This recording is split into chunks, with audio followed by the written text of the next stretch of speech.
Go ahead and get started. I know it's an absolutely gorgeous day today. I think we reached about 67, my good friend Doug Kammerer told me earlier.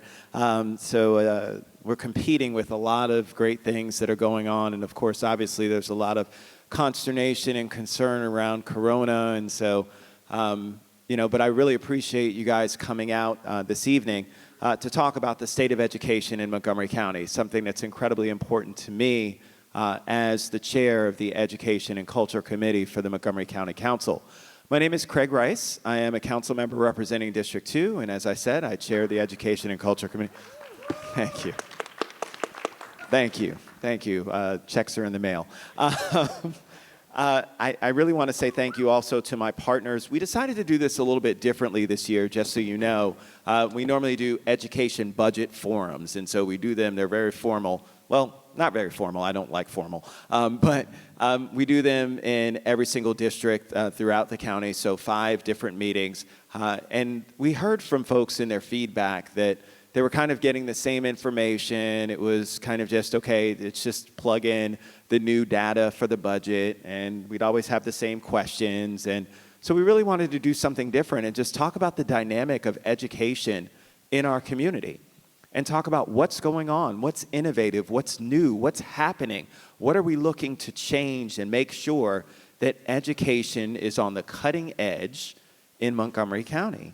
And so we really started to switch it up a little bit in terms of who we needed to have here to all be a part of that conversation.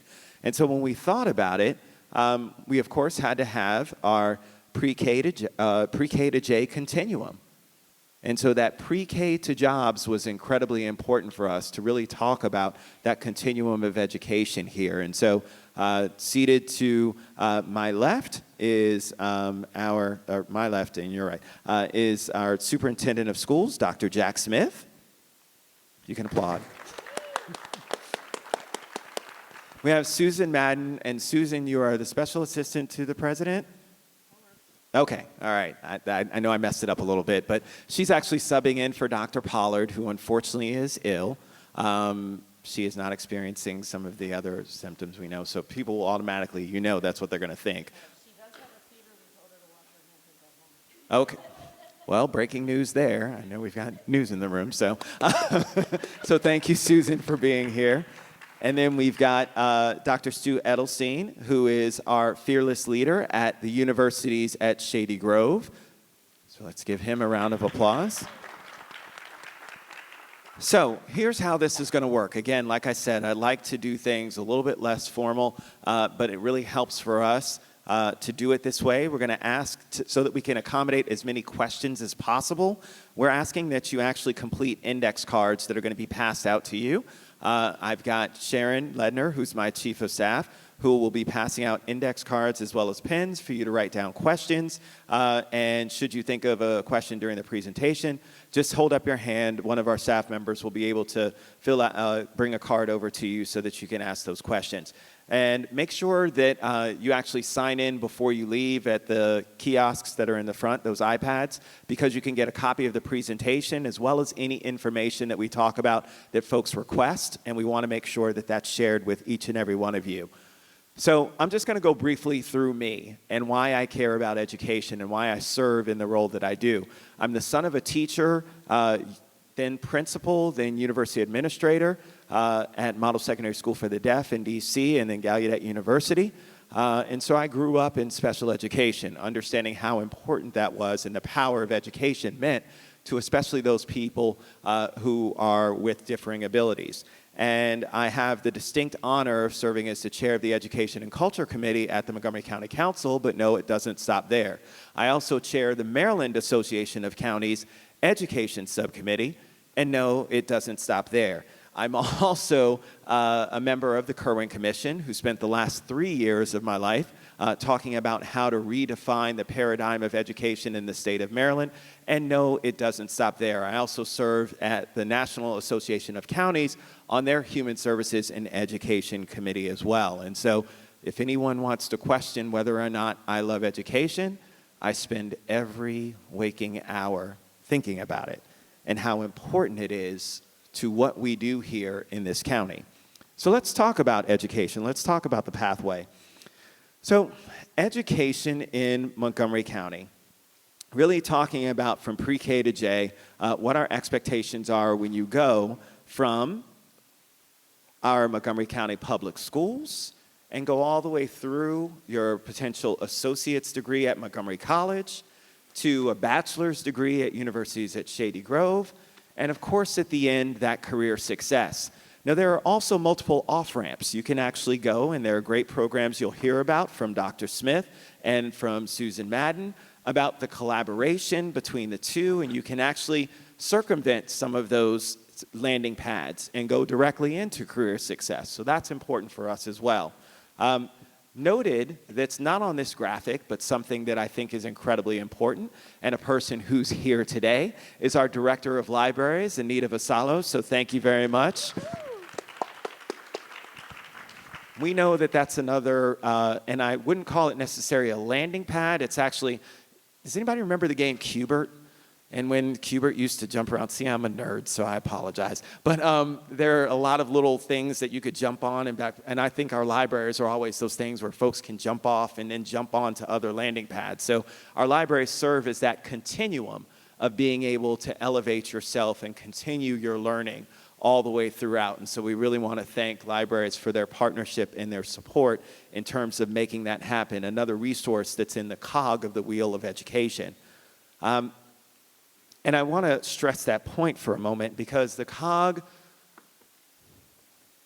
is something that's personal to me.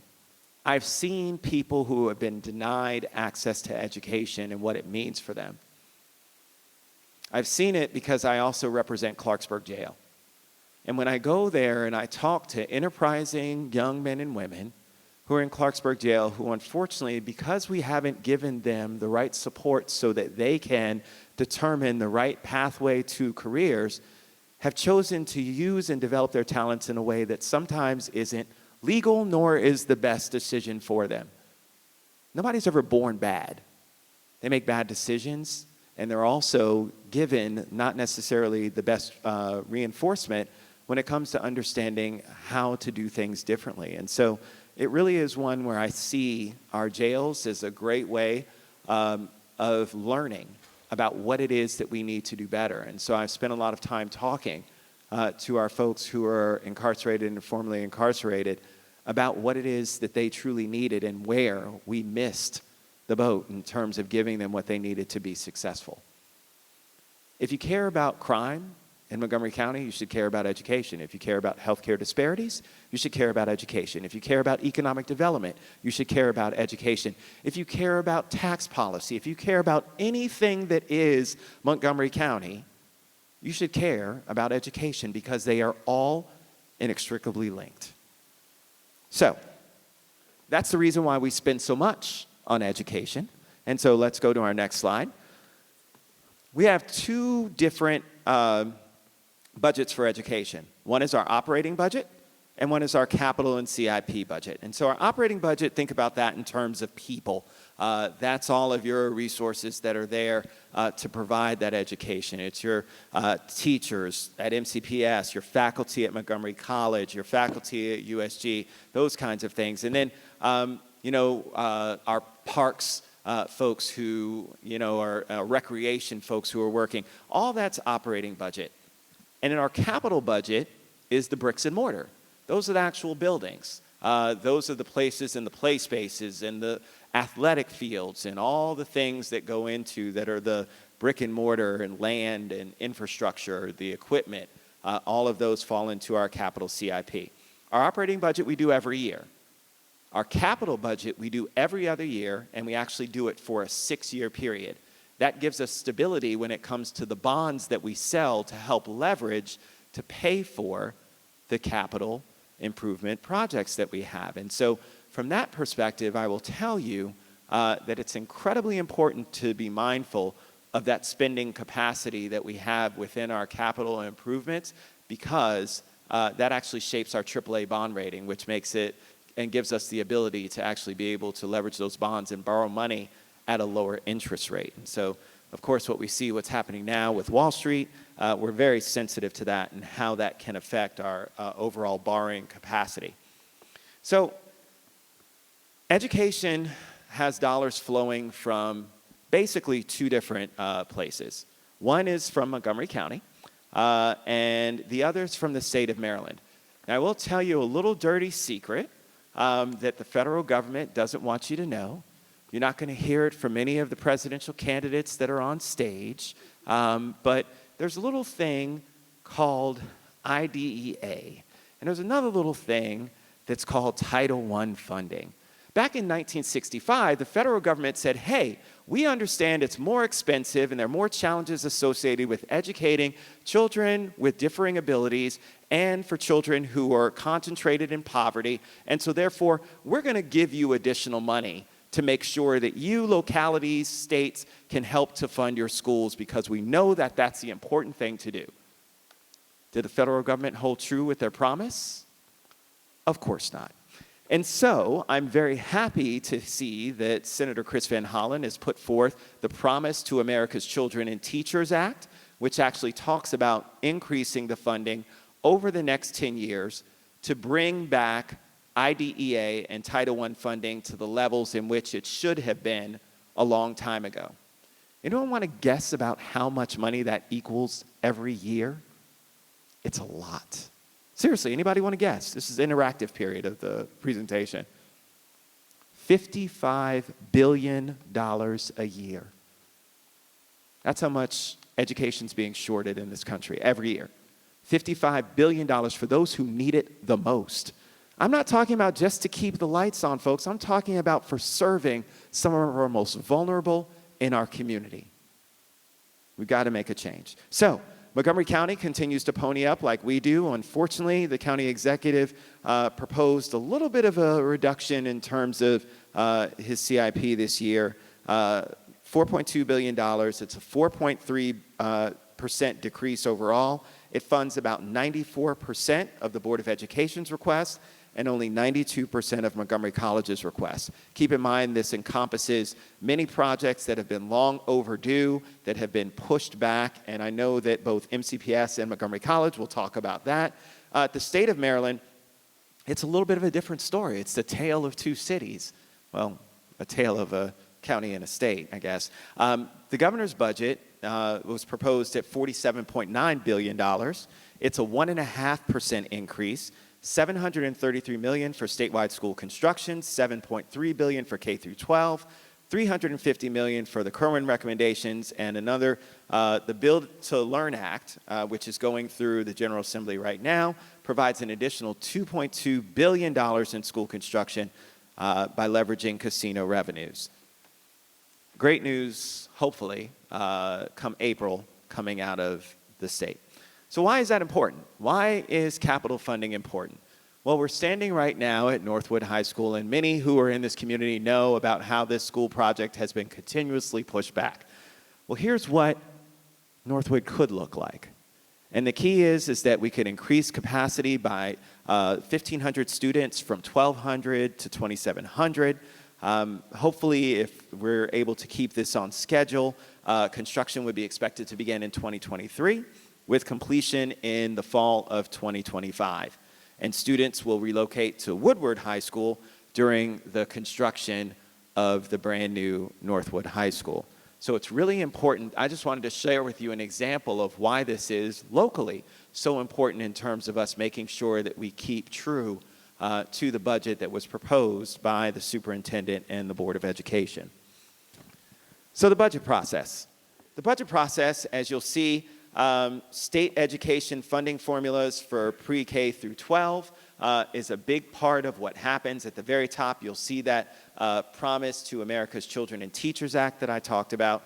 You'll also see the schedule of how this goes in terms of the county executive. He's already submitted his capital and CIP. He'll be submitting his operating budget on March 16th, so stay tuned. You'll either see me be very happy or very upset. Many people have seen that before. The General Assembly will be on March 30th passing their budget bill, and then by May 21st, we should be approving our capital and operating budgets. Now, In between all of that time, we'll be doing different work sessions. We've held some of them recently. Some of you have seen them on TV. You're the millions that are watching at home, as well as paid attention to some of the different work sessions that we've had as well. Some of you participated in our public hearing process. The public hearings for our operating budget will be coming up April 13th, 14th, and 15th, so please mark your calendars for that. I really want to have as many people come out and tell us why they want to see certain things in the budget. This is important. It's a critical time in which the public can weigh in. You don't have to be there in person. You can send your information in via email as well, and there's all kinds of information about how to do that. So, I'm going to ask just one thing. If you could, as you leave, there's a little sheet out there with your state legislators. I promise you it'll take you about 5 minutes. But if you can do an email to all of your state legislators, and you can put them all on one line, you don't have to have separate ones, doesn't matter. And you just send them and say, I want to see more additional funding go to our schools for both capital and operating. That would be incredibly important. Our state legislators need to hear from you and need to know that you value that. You know, I can get into the details of the Kirwan Commission report and what it is that recommends, and I'll do that in a second. But the reality is that we all know that we can do more with some additional resources, and these folks up here are going to tell you about how they're going to be able to innovatively use that money to leverage for our kids who need it the most and do some great things with it. So let's talk about Kirwan. I am going to go through this incredibly quickly because I assume every single one of you has read the 100 and some odd page report, the Kirwan Commission report that I spent the last 3 years on. I said it was 3 years, right? I told you that before. Okay, just want to make sure that you guys heard.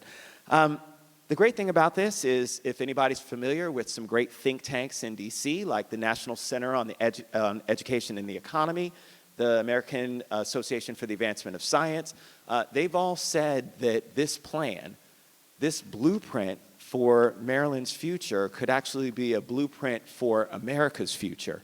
I actually presented this blueprint at the National Association of Counties earlier this year, and folks were wowed by this. I will tell you that the Massachusetts Miracle that really talked about innovative investment in education, the architects of that have said that our plan, our Maryland blueprint, is better than theirs. Now, again, Massachusetts has one of the best education systems in the nation, and they're saying if we do this, we'll actually be better than where they are. Here's the reason why. While they lifted up the performance for all students, they did not close the gap. And they really regret that they didn't do more to intentionally close that equity, opportunity, achievement gap that existed. So those disparities still exist even though all of the students are performing at a much higher level. Well, this plan does that. And it does it through a couple different policy areas. We'll go to the next one. A focus on access to early childhood education, high quality early childhood education. A focus on high quality and diverse teachers and leaders that are going through a career ladder process, ensuring that teachers continue to evolve and become even better for their students. A college and career readiness pathway, and what this means is by grade 10, every single child will be able to decide whether they want to go in a direction of a career or go towards additional college courses, meaning AP classes, those kinds of things. And folks who have decided that they want to pursue a career pathway, like my wife, who got her cosmetology license in high school and now has her own business, all of those pathways will be supported for our kids. Resources to ensure that all students are successful. This is a big one, and I'm going to pause here for a moment, even though early childhood education was the committee that I actually moderated. I will tell you that this resources to ensure all students are successful is a key tenet of why our plan is better than Massachusetts. What we do is we say that every school should be a community school. Every student should have access to quality health care Every student should make sure that their parents are engaged and have language acquisition so that they can help them with homework. Every school should have mentors and leaders that are able to help students when they're struggling. Every student, if they're in high concentrations of poverty, should be ensured that they have additional teachers that are able to help support them through some of the challenges that they face and try and keep them and get them back on grade level. It also talks about mental health counselors and nurses that are in the building to make sure that our children are mentally healthy and physically healthy, able to learn. It talks about lunch. It talks about feeding our kids, making sure that, again, a child who goes to school hungry and who's only thinking about when their next meal is going to be much harder for them to focus on the French word for socks. Les chaussettes, I think it is. My daughter's in French right now. Versus them thinking about their meal. Was I right? Ah, there you go. See? The power of education. And last but not least, of course, for any of my fiscally conservative folks out there, anybody fiscally conservative? You don't have to raise your hand, it's fine. Governance and accountability. We need to make sure that the money's going where we say it is and that it's producing the results that we want. I will tell you that nothing that we've ever passed before in the General Assembly has that piece to it. The governor asked for it. The governor, in fact, insisted that it be there. Well, it's there. It's one of the reasons why I'm shocked the governor still doesn't support Kirwan, because we did everything he asked us to. But anyway, I digress. So, in the General Assembly right now, House Bill 1300, Senate Bill 1000, introduced on February 7th, is working its way through the process. I'm hoping this bill will pass. And the reason why I'm hoping this bill will pass is not because I had some part in it, because I believe that education will make a tremendous difference in terms of the lives of every single one of our constituents. Every single one of the people who are up here on this stage care about the lives of the individuals who walk through their doors and want to see them be successful, want to see them be able to live out the best of their abilities in their lives and trajectories. And they're committed to making that happen. And the Kirwan Commission report is a pathway for us to make some of that happen. But of course, it doesn't just stop there. Pre-K through grade 12 is just one piece of the puzzle. And so what we need to do is we need to make sure, working with our partners at Montgomery College and universities at Shady Grove, that we continue that commitment to make sure that we're eliminating the gaps that we know are such a challenge. We know that many of our kids drop out of school in their freshman or sophomore years of college. We know that many of our students graduate college with overwhelming debt that's crushing and ends up being more than a house mortgage would be 2 times over. We know that folks are in career pathways that aren't going to give them what they need to be self-sufficient or don't speak to their heart. And the reality is the more that we can do to diversify and bring those different pathways to our kids, to make it easier for them to attain them, to make sure that if a person wants to go to college and still take care of their family and work, that they have the option to do so, but still receive a high-quality education from a higher ed institution at the same time. When we make that possible, that is something that is very unique that no place else in this nation has as a model. Again, I'll just close with this. I was at the National Associations of County, as I told you before, and I was talking to a person and describing this paradigm of K through 12, Montgomery College, and universities at Shady Grove. And he looked at me and just stood there for a moment and looked stunned. And he said, "How did you guys do that?" And I said, "Well, we listened to the community. The community said that this is what we needed to do to make sure that we had access for everyone." When Dr. Smith talks about all means all, when all of us believe that a mantra of having everyone that's an informed citizenry, that's engaged and involved, matters, that everybody living up to their best potential is going to make us one of the best places to live, work, and play, those are the kinds of things that are no-brainers for us. And then we believe in making it happen. And so I'm going to turn over the microphone to a person who is making things happen in our pre-K through 12 space, Dr. Jack Smith. Thank you, Craig, very much.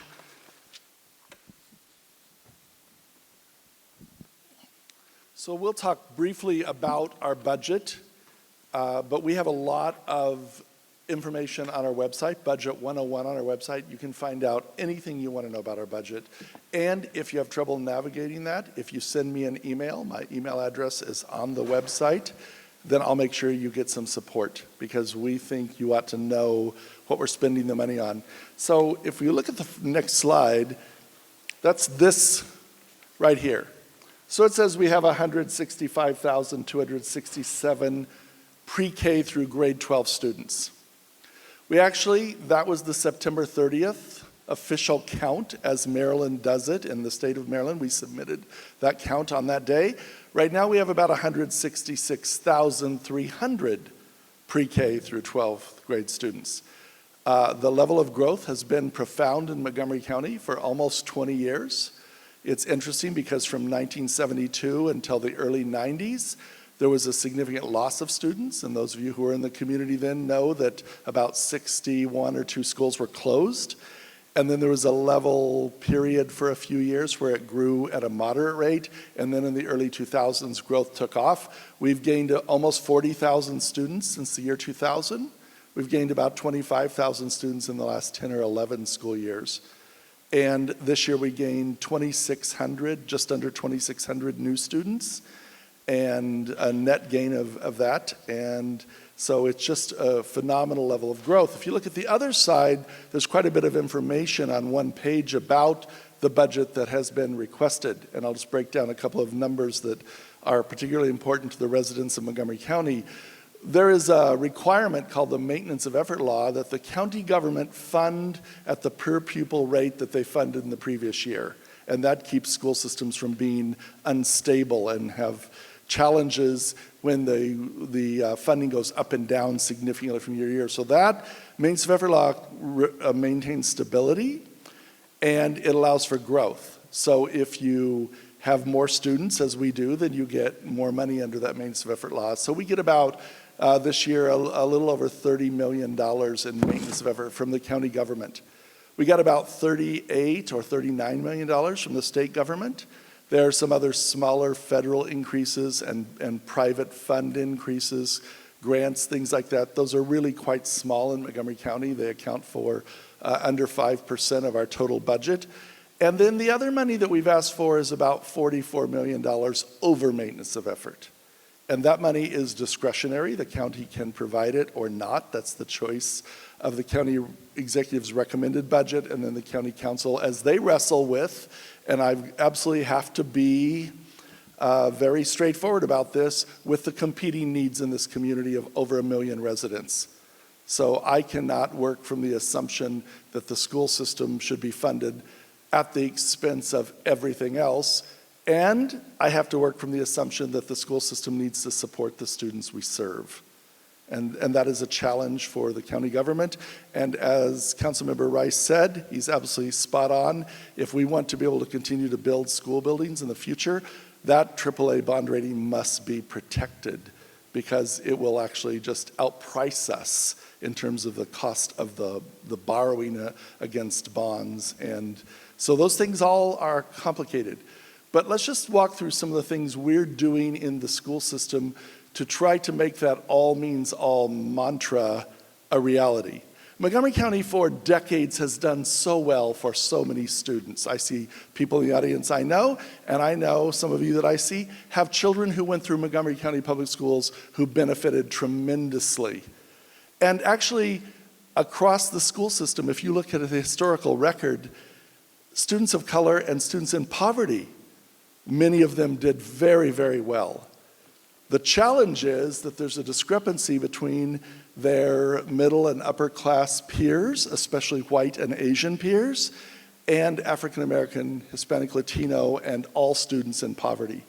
When we talk about gaps, that's what we're talking about. So if 90% of our students are meeting the standard who are not poverty students and are white and Asian, that means 10 out of every 100 are not meeting that reading or mathematics standard or both. If 70% of our Hispanic Latino students are meeting it, then we have a 20% disparity there. And we should not be able to predict by someone's race, culture, checkbook balance, gender, any characteristic, any circumstance of life, who's going to do well in school and who's not going to do as well. So it's a tale of, once again, two school systems. One that has done so well for so many students, and the other one that says we can do better for groups of students who are experiencing disparities in their learning, their access and opportunity. People think that achievement happens because we want it to. Achievement happens because I get in the class for higher level math. And then achievement happens because my teacher, my principal, my paraeducator, my school system believes in me and supports me and creates opportunity that says, you can do this and we can make sure you do. And I see my friend from College Tracks here. That's a perfect example. You see that on here of saying to kids, you can do this, we can help you do it. And expanding those opportunities and then making them a reality. That's what brings up achievement. So let's look at some of the things in the school system right now. If we can just move, next slide. Doesn't want to change. Okay. So we've added over more than 1,000 full-day seats, converting them from half-day seats in the last 3 years. We know that students need a full day of kindergarten. We're still more than half of our students either receive private early learning or no early learning at all. We have about 11,005 students in a grade level, on average 12,000. We're serving between regular education and special education in full and half-time programs, about 5,000 of those students right now. That's a serious, serious issue in this community, and we need to move to early learning for every child who needs it and every family who wants it, which I predict will be about 99.7% of the people in this community. We've got to move to that as the entry-level foundational access point of this school system. We have to. So, to get 1,000 seats, to go from half-day to full-day, and to increase the actual number of students in pre-K in the last 3 years. We've only increased it by a couple hundred, but do the math. If we had 2,000 students in half-day, and we have no more money, and we move them all to full-day, we can serve 1,000 students. But we've moved them, and we're serving over 3,000 students now, so we've created more opportunity for full-day and more actual seats, including 2 early learning centers, one quite near here, down the street at McDonald Knowles. Is that right? There are so many Knowles in this county. It's really troubling for me. And the other one is up at Emery Grove in the Germantown area, Germantown-Gaithersburg area. We need those on every corner to reach those other thousands of students. Next slide, please. It doesn't want to cooperate, does it? So middle school. Innovative calendar. So we have moved 2 schools. One of them I came past on my way here on Arcola to a 210-day school year. Now, everybody in the research field and everybody through common sense understands that more time is often necessary for learning. That is not debated. So the question is how well. So students who come from circumstances that are more disadvantaged do not have those summers filled with trips to the Smithsonian, trips with their family, trips to see grandparents, nearly as much as students who are middle or upper class in their income and family level. We've got to find a way to level the playing field to make access and opportunity greater in our elementary schools. So we've moved 2 schools this year for the first time. Arcola and Nix, Roscoe Nix started last July 8th. So they've had 30 more days of school than the other elementaries. That's something we have to do. It costs about $1 million a school because you have to hire the teachers for more days, the paraeducators, the building service support staff, the front office staff. Everybody has to work more days. But that's a key. And if days don't matter, then let's just turn it around. So if days don't matter, why don't we go to school 150 days instead of 180? Get my logic? If they don't matter, then what's magic about 180? And it's a tremendous benefit to the child and family around childcare and the summer loss of learning when we do this. So 2 schools. Middle schools, we need to make elementaries the place where you start thinking about coding and computer science. How many of you have seen a B-bot? A few of you? A B-bot is a tiny little programmable computer that you can buy for your 3 or 4-year-old on Amazon. And your child, literally at 4 years old and 5 years old, can program the top of it and make this little bug, it looks like a bug, go around a path. It's amazing. So we've got to start children thinking about this, not because we want them all to become computer scientists, but because we don't want the disadvantage of some children getting lots of these experiences at a young age and at middle school level, and some students not getting any at all. So we're working with a lot of different organizations, but one of them is a county school system effort to just increase the opportunities at no cost to students who would otherwise not get these opportunities. And Monifa, I was told tonight that Bank of America wants to partner with us. This is our deputy superintendent, who is amazing and fantastic right here. Bank of America wants to partner with us, and we may be able to serve more kids. So let's not lose that, okay? Just when I walked in here, I heard that tonight. So this is just an example of building structures and systems to provide access and opportunity. Next slide, please.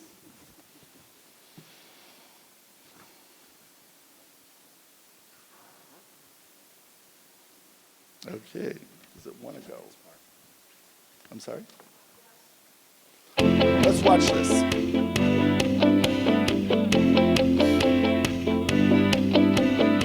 So today is the 1-year celebration of the opening of Junior Achievement Finance Park Montgomery. We're celebrating our first year in which every single 7th grade student passed through our facility learning financial literacy. That's 12,500 students have already appreciated this facility.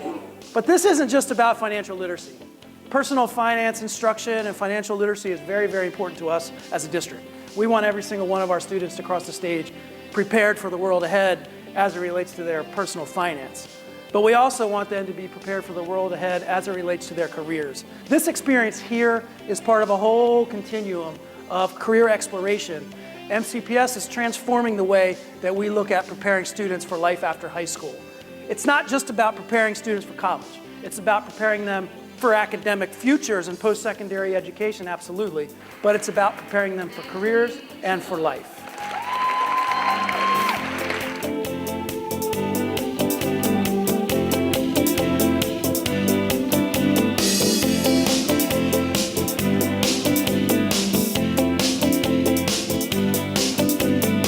We are building the quality and rigor of our programs at schools like this one. We are transforming the way that we think about accessing programs like a school like Edison, as well as building up stakeholder awareness and understanding of the vast opportunities there are in the economy, as well as the programs that exist in our school system. 7th grade is a critical moment in which students are starting to think about their first job and starting to experiment with their first income. We really hope that this experience that they've had at Finance Park will help them make the foundations of their spending and savings decisions going into the future, and that they'll continue to reflect upon what they learned here and make solid financial choices that help them achieve their goals. So this facility is at the top of the new Edison School. It's amazing. Go by and visit sometime. But what happens there is we build on what happens in elementary school around financial literacy and understanding, and we marry it to career education, starting the 7th grade, the 8th grade, the 9th grade, to think about what do you want to do in your life and how can we help you get there. That's our job, to get every student a first good step, at least one, out of high school. Credit-bearing courses at MC, at Harvard, at College Park, at Towson. I don't care where you go, but you can walk in the door and get credit. A career pathway with licensures and certifications that get you a living wage job, or both. That's our job, and we're building on that in the 7th grade, the 8th grade, the 9th grade, the 10th grade, and we'll show you some of the results of that in just a minute. So dual enrollment. I'm very pleased because this is one of the tenets of the Kirwan legislation. It says that students should have the access and opportunity to begin working on an associate's degree before they finish high school if they choose to and they're prepared to. So I think these numbers are amazing. We have gone up from a couple hundred students who are taking courses at probably their parents' request or their own interest to, you can see the numbers of students right in the fall semester, 1,607 college enrollments. We had 8 associate's degrees granted in the class of 2018. I had the fortune to shake the hands of some of them. 14 last year, we have 47 this year. We'll go over 100 next year, and we'll go over 300 2 years from now, and we're gonna keep building it out. Because if you walk out the door with an associate's degree because that's what you want in your life, then you have that good first step that every student needs. Next slide. This is a particularly interesting slide, and I find it somewhat troubling, frankly. It's wonderful news for MCPS. It's not such great news for the state of Maryland. If you look there at what's happened with AP exam participation, and we get this straight from the College Board. These are not our numbers. These are College Board numbers. Look at the Black or African American students in 2 years of graduating, and that would have been the classes of 18 and 19, so the 17-18 year, the 18-19 year. We increased the number of students, as you see in the MCPS. I find the Black or African American line particularly troubling at the loss in the state of Maryland and the small increase in the nation. It's unacceptable. It's just flat out unacceptable. We have engaged 18 high schools, which is where we found these new students. These students are students of color and students in poverty primarily. If you look at our breakdown, most of our students who are not in poverty, who are white and Asian, have typically taken the AP courses. But we've engaged 18 high schools across the county to talk about sense of belonging and potential, because we've got to stop thinking that the only students who go into the most rigorous programs are the ones who are prepared to get an A before the first day of class. Get my point? We've got to stop thinking that way. We're opening 3 new international baccalaureate sites around the county, and they're already filled. We're opening the new Seneca Valley career pathway programs that will be a match for Edison, so no student will be more than 20 minutes away from a career pathway opportunity, and that opens next fall. These are ways to create access and build opportunity for our students. Next slide, please. Let's watch the last slide, and then I'll be done. This just gives you a taste of a few of the things that are going on around our county. Can you believe it? High school is right around the corner. A bigger school, more options, more activities, more excitement, and limitless opportunities to get started. Come on!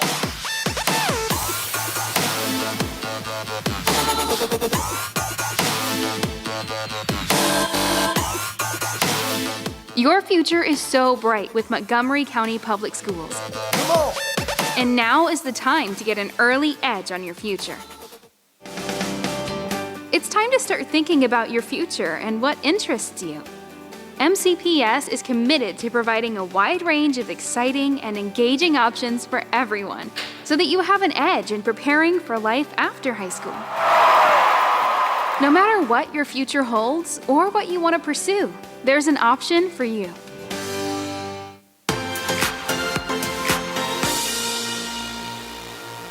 Some programs will be offered right at your school. Transportation is available for many of the programs offered elsewhere.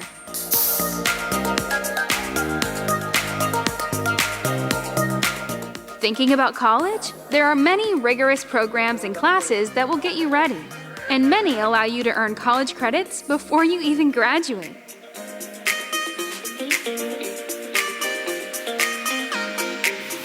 Got a career in mind?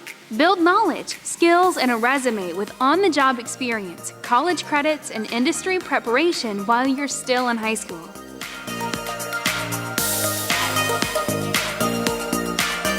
On the road to success, there are supports for all kinds of situations. Maybe you're learning English or need to learn online. MCPS is here to help.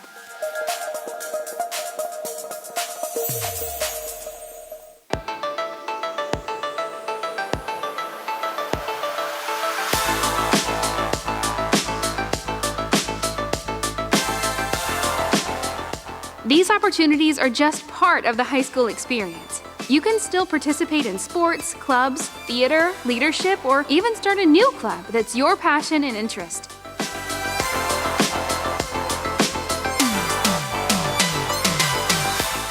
Each experience, each day is a building block for your future.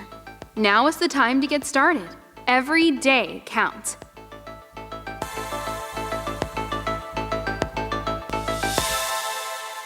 So I will end with this. 166,300 students and growing. Profound potential. Incredible language assets that our students bring. Language is an asset. If someone says to you that ESOL is a deficit, put your hand up and say, stop. All language is an asset. We've added 5 dual language schools in this school system in the last couple of years. We're going to add more and innovative calendar schools. That's what it's about, is unleashing potential. So I'll tell you a last story that I didn't need to tell, but it happened right on my way here. I got in my car, and I saw that I had like 67 emails already since the last time I looked a couple of hours ago, and I was going, oh, I'll read 10 of them. I opened one, and it was very hateful, from a person who said, I'm a member of the community. I was very sorry to see that you're going to stay in Montgomery County because all you do is talk about the good things in Montgomery County and try to make yourself look good. Now, I like to talk about the good things that happen in Montgomery County, but that's just flat out inaccurate because I truly, deeply believe in Jim Collins' idea in Good to Great that you confront the brutal facts. So I just changed that to confront the facts. If we know how our students are doing and we understand who they are individually, class by class, school by school, and we pay attention to their well-being, we can reach every single one of them. Teachers do it all the time in their classes, and some schools do it every day. Most in Montgomery County, not all. So I'm going to call that person or send her an email and say, I'd love to talk with you about what it is. Not because she hurt my feelings or made me feel bad, but I want her to know what the state of the school system is. And if we don't spend time really digging in and looking at it, we never know what the state of the school system is. We just believe the great news we hear or the terrible news we hear and decide that's the total picture. And the total picture is what Rick Riley, the Secretary of Education, said in the 90s. The children make up 20% of our population in our communities. They make up 100% of our future. What will the future of Montgomery County be if we don't take care of our children? So thank you very much. Well, thank you very much, Dr. Smith. I oftentimes lead in with a story about my personal family experience when it comes to Montgomery College, but I've heard so many great stories from community members and from Montgomery College itself that I think they tell their own story even better. Let me just say that I think that every person in this room, I'm sure, has some family member or themselves have been touched by Montgomery College. I know firsthand that my mother-in-law and my sister-in-law both attended Montgomery College, and they don't even live here in Montgomery County. One of them lives in Frederick, and the other one lives in Baltimore County. It's a testament. It's a testament to how great the system is and how this paradigm works. It's a testament to offerings that speak to a wide variety of people. And I'll just close by saying this as I bring up Susan Madden from the Office of the President. We just signed a very innovative agreement a few days ago that set up a program that allows for people to obtain a cloud computing degree. A cloud computing degree that Amazon is looking for. It's specifically tied to Amazon, who just moved to Northern Virginia. And guess who signed that partnership with Montgomery College? George Mason University. When you talk about innovation and making sure that you can work across lines, across rivers, to make sure that you can give the best to our students, that's what this education paradigm is about. That's the reason why I keep saying that this is so important, and I wish that you would share with individuals in your community about how important this is and how we continue to try and make sure we're doing the work so that everybody has access to whatever it is they need to be successful. And at the forefront of that is one of the best, if not the best, community college in the nation, Montgomery College, Susan Madden. Well, I'm not used to doing all the talking that Craig and Stu and Jack do, but I'll do my best. So again, I'm Susan Madden. I apologize Dr. Pollard's not here, but I think we're all happy she's at home trying to get well. I will say that at the outset, thank you to Jack. I have 3 MCPS grads in my house. I'm a Montgomery Blair parent, and they went through the Spanish immersion program, Jack. They were fluent in it, and my daughter is now a high school teacher using her Spanish skills. I would also say 2 of my 3 kids have their bachelor's degree, and Montgomery College put them across the finish line, right? They went away to fancy elite private schools, but it was Montgomery College during the summer that made sure they graduated on time, because I said, I'm not paying for 1 extra semester at those rates when you can get some stuff done at MC. So both of them took summer courses at MC that enabled them to finish on time. So there's always a seat at MC for you, no matter what you need for your educational journey. This slide you have before you sort of illustrates how we see ourselves in the talent development, workforce development, in the education ecosphere, so to speak. And we like to think of ourselves as the fulcrum, as the institution right in the middle of everything, helping to make all the gears work and get people from A to B to Z. Right? Whether you're an adult learner coming in at age 32, trying to retool yourself and find a new career pathway, or coming right from MCPS. You come to us, then you find your way to Stu's place, get your baccalaureate degree, and join the workforce. So this is how we see the pre-K to J talent development system. We think of it as where opportunity and talent come together to make our county thrive. So, as Dr. Pollard likes to say, if you don't know, now you know. So here's our fact sheet like Jack's, Montgomery by the numbers. We're a large institution. People think because the word community is in the front of college, that makes us little, but we're really big. We have 3 campuses across the county, up, middle, and lower county. We're almost as large as the University of Maryland College Park in the terms of the number of undergraduates we serve. If you really do the total count, which you can see, it's over 50,000 students. We're the largest community college in Maryland. And most importantly, we reflect the community in which we reside. We serve the community, and the majority of our students are students of color. I don't know where the clicker, oh, there we go. So, for those of you who care about MCPS, every high school in Montgomery County sends their students to MC. From Whitman to Wheaton, students from every high school attend our institution. In fact, 51% of those students who graduate in May and stay in state start at your community college. So we think it's incredibly important to be tightly coupled with Jack as a result of that.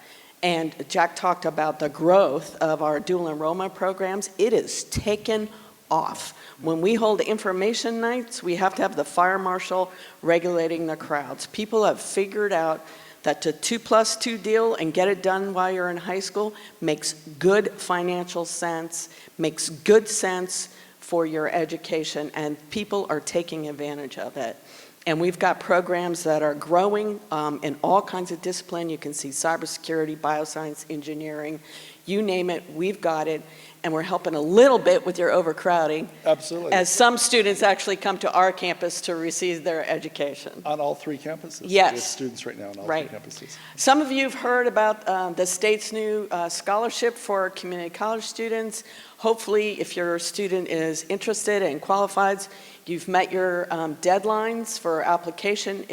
And if you have, make sure to go into MD CAPS registration.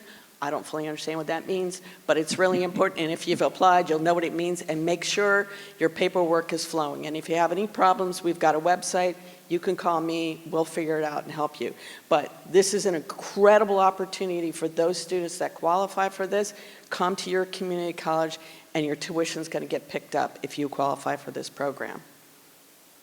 So, what do we actually do at Montgomery College? Well, we have 3 campuses. At our Germantown campus, we tend to focus on biosciences, life sciences, our cybersecurity program. We're going to help you become proficient at being a lab bench worker. What does that mean? That means the person who runs the experiments in all these biotech companies. Dr. Potter likes to say we're the finishing school for many people, because a lot of students in our biotech programs already have their bachelor's degree and a science program, but they need the technical skills to figure out how to actually run a clinical trial, run an experiment. So they come to MC and get that. So, or we're preparing them to become future geneticists. At Rockville, we have an array of programs there. It's home to our engineering program, which is the largest engineering transfer program at a community college in the United States. So lots of opportunities there. Mr. Rice was just hanging out with us, playing with our GWiz robots and our makerspace and playing with all our tools. Mr. Reamer was there, was stealing stuff out of our display cases recently. It's a great facility. If you want to come visit, let me know. But we also, this is where we also teach auto mechanics, right? And today's auto mechanic, you got to have a grade 14 reading level, and once you complete the program, you're out, you're making a lot of money. It's a great way to make a living, and we have to get more of your students into that program. Yes.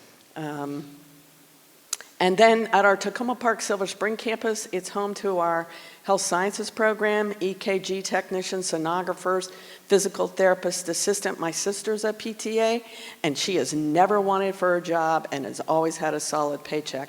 And we've got a phenomenal physical therapy lab on that campus. It's awesome. You can become a sonographer, and you can see a picture of one of our simulated patients. We just had Mr. Albornoz down there. We've got some new patients that are incredibly lifelike.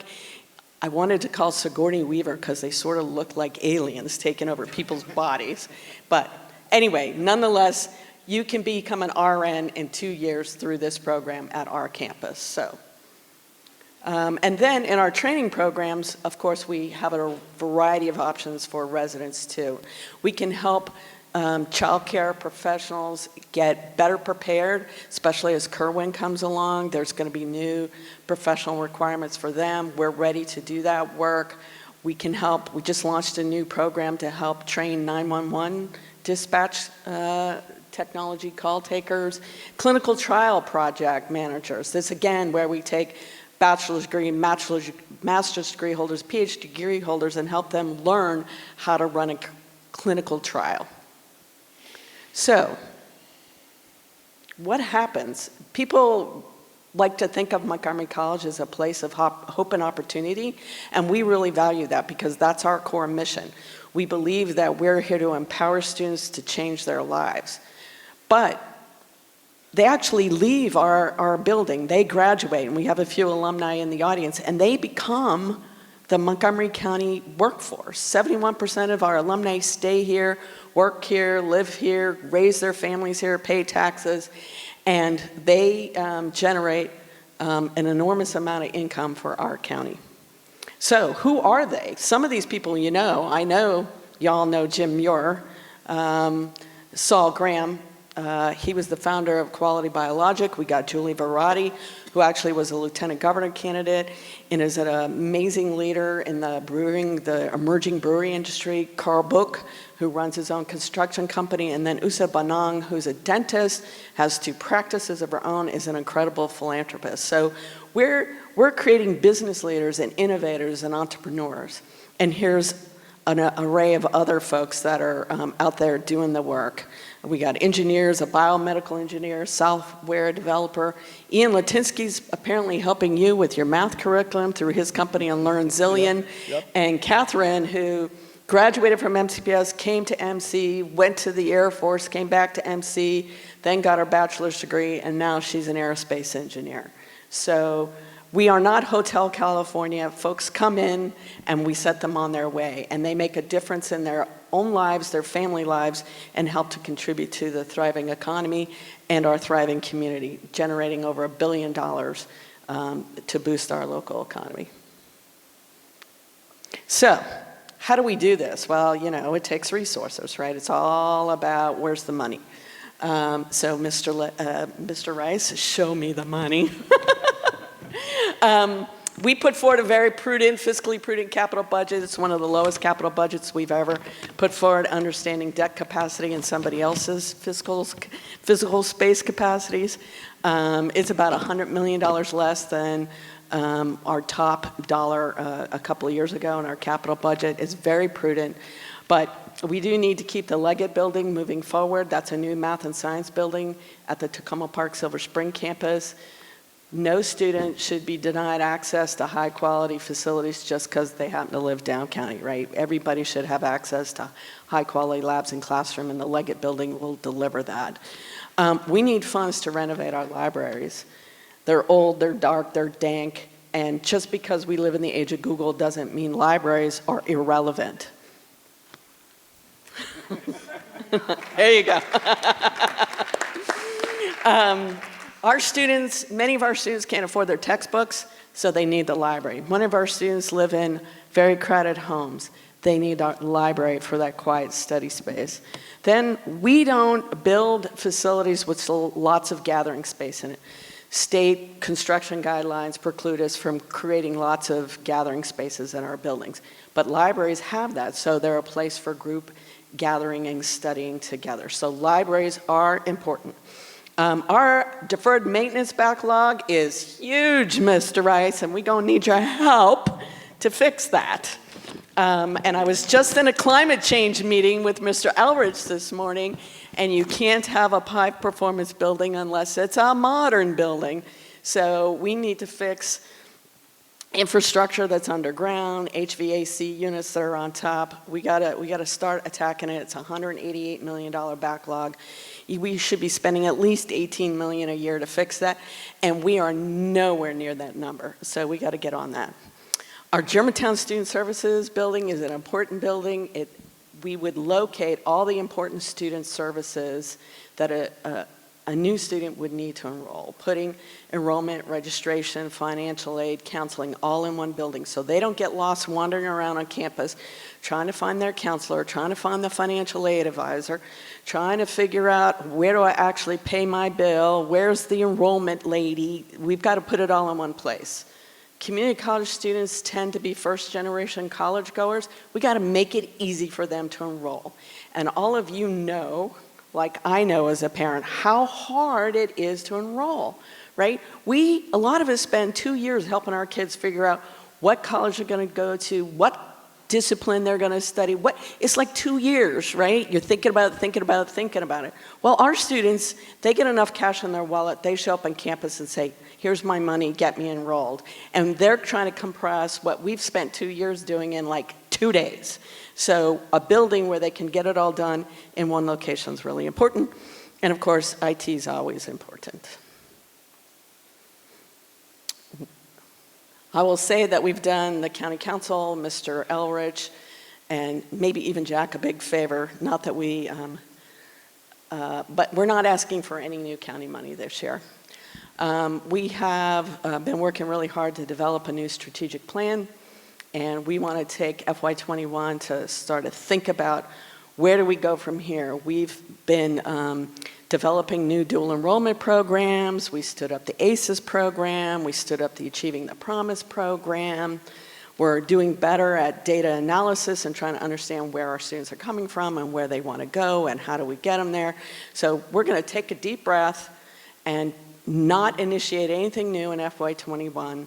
We're going to give our employees a pay raise, 3%, fair and reasonable, and we're not going to ask our students to pay any more either. So the taxpayers and our students aren't going to, we're not going to ask them for any more help this year. We're going to use the money we have and keep tuition affordable, and give our employees a pay raise and start envisioning the future and where do we go next. We have a big conversation tomorrow morning.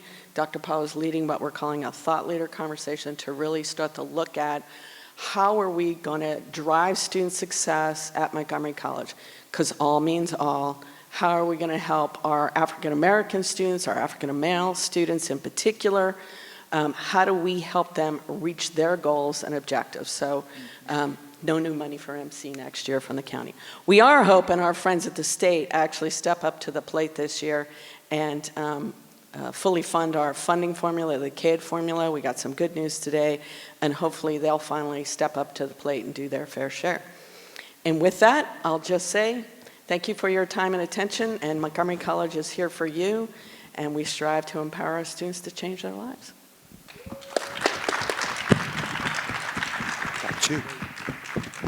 You can keep your mic, Susan. Oh, We need sorry. So before I turn to used to Dr. sharing. Stu Edelstein, who is our director of our universities at Shady Grove, I did want to remind you that if you do have questions, that staff has a basket there with index cards. We're asking you to submit your questions. So for those who have just come in, as well as those who've been here for a while and been formulating your great questions, we look forward to answering them. So Sharon can go around and give that to you. One of the things that always is the biggest challenge, and I said this at the very beginning, is the affordability of college. You do hear that on the presidential stage, and you hear about folks continuing to talk about how folks can continue to get their four-year degrees and make sure that they don't graduate with tremendous amounts of debt. And so some years ago, visionaries here in the council, in the county, decided that they would embark on a visionary, great, groundbreaking plan, bringing four-year institutions to Montgomery County. Not one, not two, not three, not four, not five, not six, not seven, not eight, but 9 of them, all housed on one campus, designed to be able to provide access for people who typically could not be able to afford it, nor would be able to afford the time to go to one of those four-year institutions. You know, we oftentimes think of young people going off to school and the parents packing up the car and, sending them off on their way. The reality is that many of our children that are inside of MCPS right now are primary caregivers as well as primary wage earners in their family. And families cannot afford to lose them as both caregivers nor as wage earners, but we should not let that stand in the way of them being able to access a four-year degree if they choose to seek so. And so this great innovative experiment that started some years ago has been something that has been groundbreaking and innovative that you can't find anywhere else in this country. And the leader who has been at the forefront of this, who unfortunately is stepping down, which I'm not very happy about, but has dedicated his life to that mission, is something that we should all be incredibly thankful for. And so I just ask, before I invite Dr. Edelstein up, that we give him a round of applause for his dedication for that mission. So, I'm a little bit kind of partial to, one of the other things I didn't say is that I actually serve on the board of advisors for universities at Shady Grove. We just opened up a brand new biomedical sciences and engineering building that is amazing, $175 million facility and over 20,000 square feet, if I'm remembering correctly. 220,000, thank you. 220,000 square feet. This building's amazing. State of the art, and think about the people who are going to be walking through those doors. People who look like this room. People who look like Montgomery County, an incredibly diverse cohort of folks who are going to be able to access education and opportunity at the highest levels. So I give you Dr. Stu Edelstein. Thank you. Thank you, Craig. I really appreciate it. Let me first thank you for inviting me and USG to be a part of the Education Forum. And let me say how proud I am to be on the stage with two institutions that are not only dedicated to excellence, but work hard every day in a collaborative way to make sure that every individual, every resident of Montgomery County has opportunity, has access to realize their dreams, to live a better life, and the opportunity to have a good career. We have a tremendous partnership between us. We are doing some very unique work, which I'm going to talk about a little bit later. I think it is groundbreaking. It is being looked at across the country as sort of the next step in how you build an education system that makes opportunity available to everyone. I'm going to talk a little bit about USG and how it works. We are a campus. We look like a campus. We operate like a campus. But we're organized a little differently than a traditional campus. We're actually 9 universities, as Craig said, in one place. And those 9 universities bring their baccalaureate and graduate degrees into Montgomery County so that you can complete the degrees from those universities without ever leaving Montgomery County. Everything that you need to complete your degree is offered on the campus at USG. At the undergraduate level, we have a very unique partnership with Montgomery College. All of our undergraduate degrees are articulated with degrees at Montgomery College. You get an associate's degree from Montgomery College, and then you articulate into one of the 80 degrees that are offered at USG, and you are on the campus to complete those degrees without ever leaving the campus. You see the 9 universities there offering degrees. The degrees that we offer are degrees that are needed. They're high-demand degrees in the workplace. They're high-demand degrees that lead to jobs that are currently available in the county, need a baccalaureate or a graduate degree, and you're able to get that here in Montgomery County. We provide not only the relationship with the community college, more and more we're working with Montgomery County Public Schools to align our curriculum and to make sure that students have the opportunity to complete the degrees, are job ready, and actually work in the county. About 90% of the students who complete their degrees at USG are actually working in the county and the greater region. We are interested in pathways. We are interested in partnership. We're interested in alignment, making sure that students who are starting out in education understand what jobs are available, what their education can do for them, to give them opportunities to understand what they need to do to get the education so that they can actually realize their vision, their careers in the county. One of the programs that we're most proud of is ACES. It's a collaboration between Montgomery County Public Schools, Montgomery College, and University of Shady Grove and our university partners. They start with students who are in junior and senior year in high school. They get coaches. Those coaches help them get college ready. These are students who are first in their families to get a college degree. These are students who have financial issues in getting into college. These are students who would have some challenges in thinking about whether they can go to college or not. And we now have about 2,500 students in the education pathway between Montgomery County Public Schools, Montgomery College, and USG that are successful in reaching their goals to get a baccalaureate degree. And that's just one of the ways in which we are collectively working together to reach students who might not have the opportunity or think that they could, but they can because there's talent there. What we're missing is the opportunity to give them access. I want to talk a little bit about the financial benefits from coming to USG. Everybody's concerned about the costs of higher education, debt, and the model that we have developed from Montgomery College to USG actually is a cost savings for students. And you see on the chart what it would cost if you went directly from Montgomery County Public Schools to one of our university partners, or what it would cost if you went to Montgomery College and then in turn went to one of our university partners. But if you come to USG, after you complete your associate's degree, you're actually saving a significant amount of money.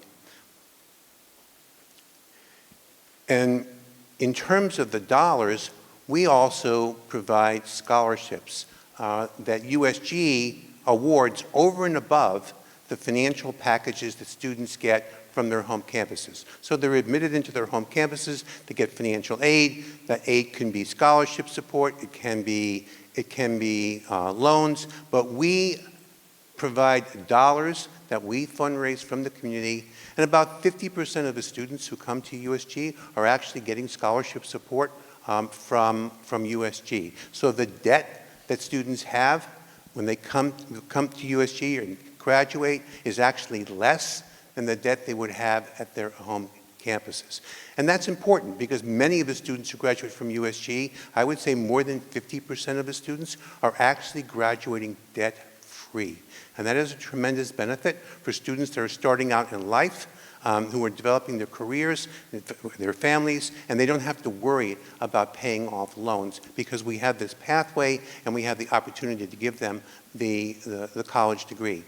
USG, for a lot of reasons, we have the highest graduation rate in the university system for students who transfer from community colleges. So our graduation rate is about 75% of the students who come to us, and in a 4-year period, we'll get a bachelor's degree. Just to give you a comparison, if a student were to graduate from a community college, any community college, and Montgomery College is one of those community colleges that transfer one of the largest numbers of their students to university campuses in our state.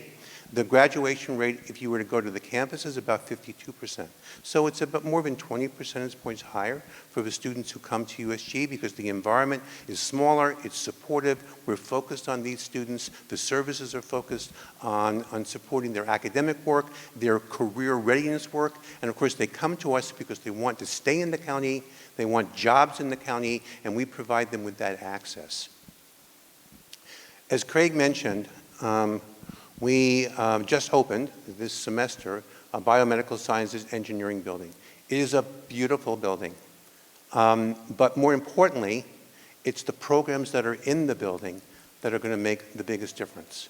We are working with 3 of our university partners, University of Maryland College Park, University of Maryland Baltimore County, and University of Maryland Baltimore to bring STEM, science, technology, engineering, and medical degrees into the county that are in high need and that are going to be the drivers of our economy. These are jobs that currently are open because they can't find people with the skill sets that they need to take those jobs. So the degrees there are about 11 degrees that are starting out in that program. Some of these degrees are new degrees. They don't exist in the state of Maryland. They're being developed only for Montgomery County by our university partners. Embedded systems and the Internet of Things, mechatronics, biocomputational engineering, translational life sciences. Those are new degrees that are meeting the workforce needs of today and tomorrow, but they don't exist right now anywhere else in the state of Maryland other than at USG. The facility itself doubles our physical capacity. We can take the 3 buildings that we have now, we can fit it into that building, but more importantly, it allows us to more than double our size.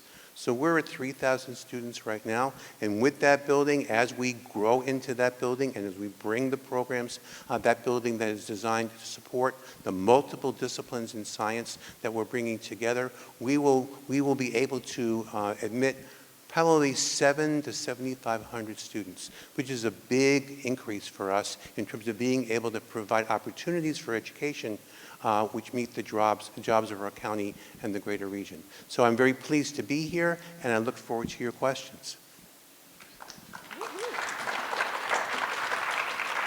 Well, thank you very much, Dr. Edelstein. I want to remind folks that you can still just raise your hand, and our staff will come around and get some questions. I did just want to briefly thank my staff. I've got Sharon Ledner, who's my chief of staff, Daniela Moya-Gaber, who's one of my senior legislative assistants, as well as Rose Taylor, one of my senior legislative assistants, and Kristen Tribble, another senior legislative assistant. You see, it takes a lot of work to get all of this stuff done. And so I really want to thank them for their great work. And of course, I want to thank my partners here. So please give them another round of applause.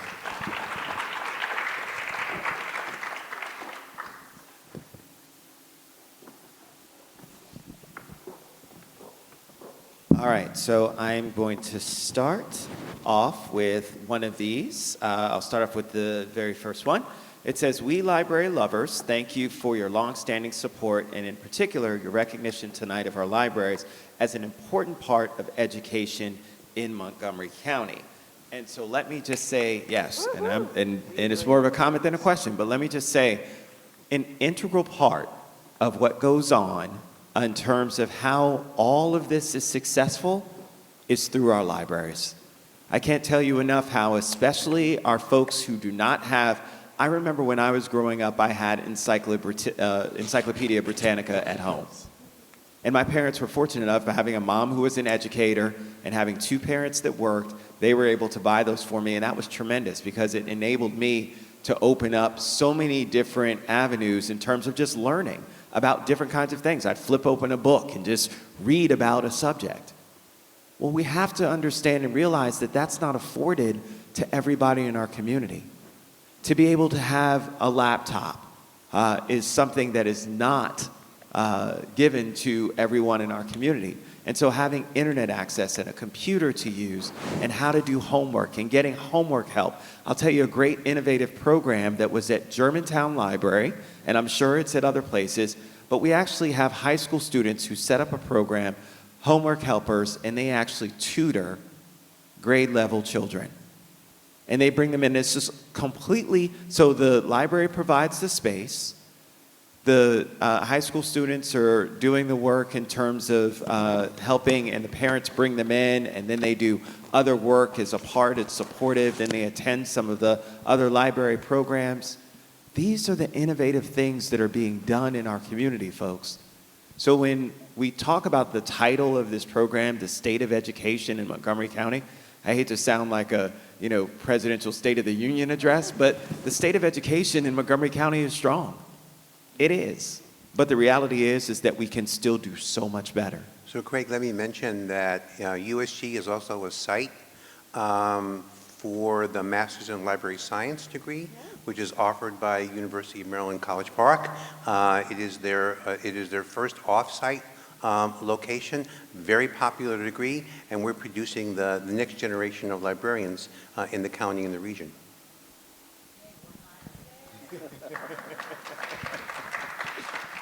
And I don't know if everybody By the way, diverse librarians. And I don't know if everybody heard that, but the director of library said they'll hire them right away. So we've got, again, that continuum, K to J. We've got that process going. All right, I've got another one. The focus on MCPS students is admirable. Nevertheless, we leave them in the care of MCPS teachers and staff on a daily basis.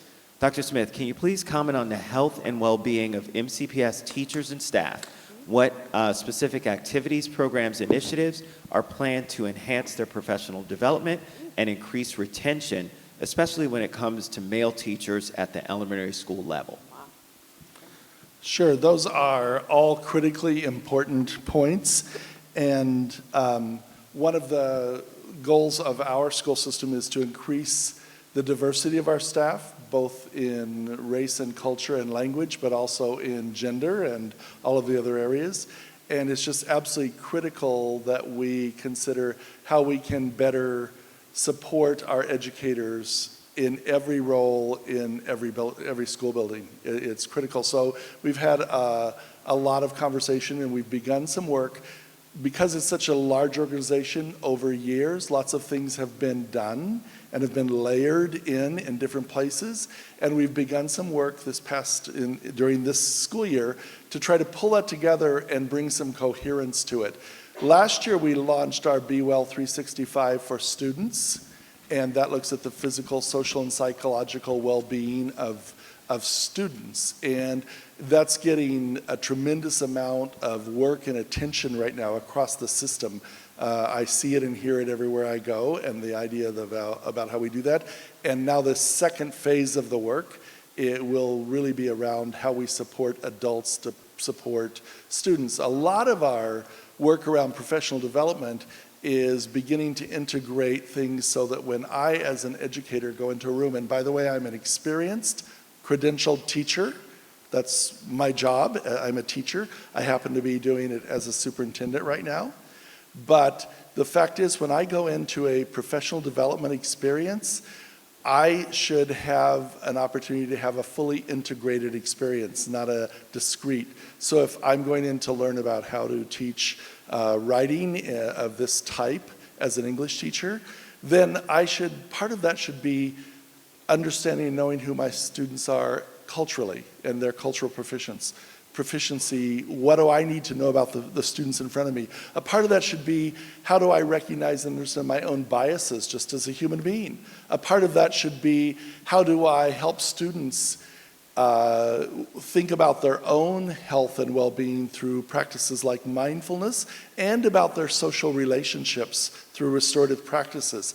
A part of that's going to be content knowledge. What's the most current thinking in the research and in the practice around how we teach a student to write effectively? And finally, general instructional practice. And so one of the efforts that we're going through right now is to make sure that our professional learning is as complex as it needs to be to meet the needs of our students. You know, Einstein said we should make everything as simple as possible, but no simpler. And too often we break things up into little chunks where they don't have the full effect on the students. And so a lot about our professional development is about how to help all of our educators know and understand the students they serve, the content they teach, the instruction they practice, and the social interactions of human beings, so that we take care of one another, and especially that we take care of our educators. And so we'll be, either later this spring or right before school starts, we'll be launching an effort to talk about internally with our employees across every job. These are the opportunities that are available to you. These are the supports that are available to you. These are the areas that we've had built out for a long time, and they're integrated. And most importantly, what else is it that you need as an educator to really meet the needs of your students? So. Well, thank you for that, Dr. Smith. And I did just want to also make sure that folks understand that as a part of that Kirwan Commission recommendations that do the career ladder, there are, again, additional resources that are there for teacher retention to make sure that there's more supports for teachers, especially as beginning teachers. There's also a special focus on growing not only male teachers, but also male teachers of color. We actually had Dr. Ivory Tolson, who worked with President Obama in breaking barriers in his report, his White House report on what we needed to do when it came to reaching our young black men in the school system, and gave us some great recommendations that are peppered throughout the Kirwan Commission recommendations about making sure how we can grow that cohort. I did want to just highlight my conversation with Dr. Monifa McKnight, our deputy superintendent, about this as well, because for some reason, for a while, there was always the assumption, well, the way we grow diversity is to go to our traditionally schools of color, our HBCUs. The reality is that there are people of color at every single school. That's right. And why we were just focusing on schools that traditionally had a large number of people of color, but the reality is there were tons of other people at these other schools as well, and why we wouldn't focus on them didn't make a lot of sense. And so we're really revamping how we think about this process, and so I think that will help to address some of the diversity in our workforce, and also our intentionality when it comes to ensuring that our workforce looks like our community. So our next question is for...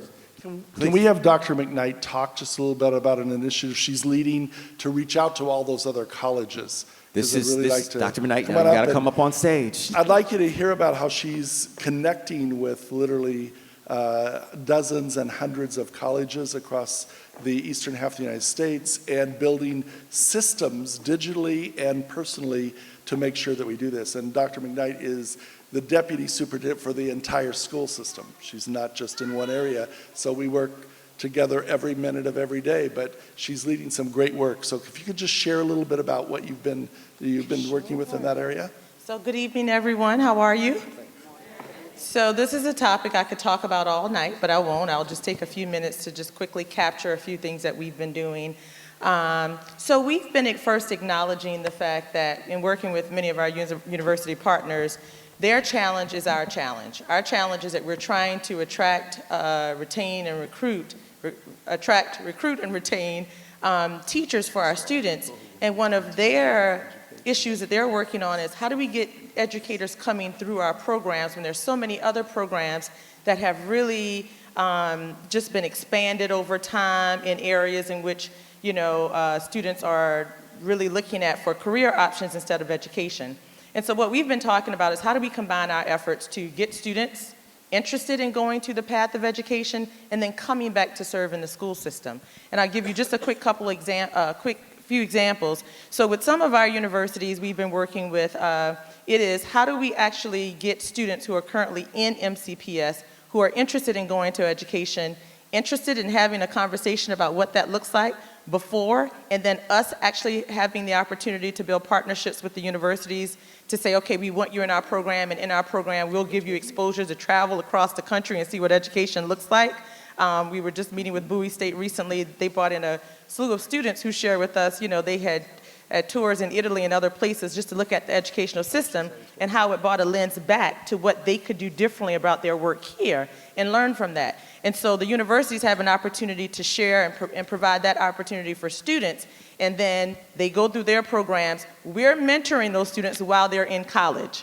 We've actually extended ourselves to say we as practitioners are willing to come in and do series with students so that they really understand the real experience of becoming educators before they actually go out on the first day.